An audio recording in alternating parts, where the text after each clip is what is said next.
വിദ്യാർത്ഥികൾക്കിടയിലെ ലഹരി ഉപയോഗത്തിൽ വിസിമാരുടെ യോഗം വിളിച്ച് ഗവർണർ രാജേന്ദ്ര ലേക്കർ. തിങ്കളാഴ്ചയാണ് യോഗം. ലഹരി ഭീഷണിയെ എങ്ങനെ നേരിടാം എന്നത് ചർച്ചയാകും. ഉമേഷ് ബാലകൃഷ്ണനുണ്ട് ഇപ്പോൾ തിരുവനന്തപുരത്ത് നിന്ന് വിശദാംശങ്ങളുമായി. ഉമേഷ്, എന്തൊക്കെയാണ് വിവരങ്ങൾ? ഉന്മേഷ്, ഏറ്റവും നിർണായകമായ ഒരു നടപടിക്രമത്തിലേക്ക് ഗവർണർ കടക്കുന്നു എന്നുള്ളതാണ്.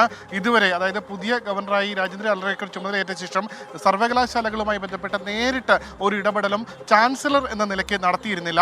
പക്ഷേ അത്തരമൊരു ഇടപെടലിലേക്ക് കടക്കാൻ പോകുന്നു. പ്രത്യേകിച്ച് ഈ ലഹരി ഉപയോഗവുമായി ബന്ധപ്പെട്ട് സമീപകാലത്തുണ്ടായ വാർത്തകൾ, പ്രത്യേകിച്ച് സർവകലാശാലകളിലും ഈ കോളേജുകളിലും നടക്കുന്ന വലിയ രീതിയിലുള്ള ലഹരി ഉപയോഗവും അതേ തുടർന്നുണ്ടായ അക്രമങ്ങളും, ആ സംഭവങ്ങൾക്ക് നേരിട്ട് വിസിമാരുടെ യോഗം വിളിച്ചിരിക്കുകയാണ് ഗവർണർ.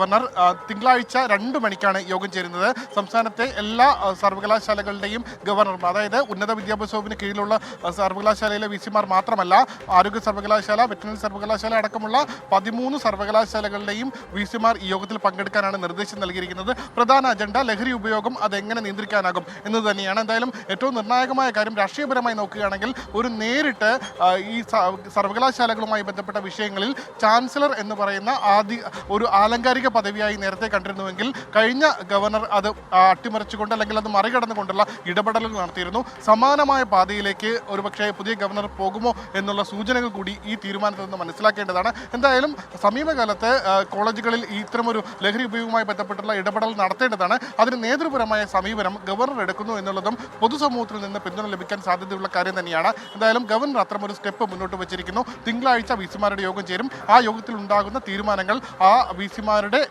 കീഴിലുള്ള കോളേജുകളിൽ നടപ്പാക്കേണ്ടിയും വരും. ഉമേഷ് ബാലകൃഷ്ണനാണ് വിവരങ്ങൾ നൽകിയത്.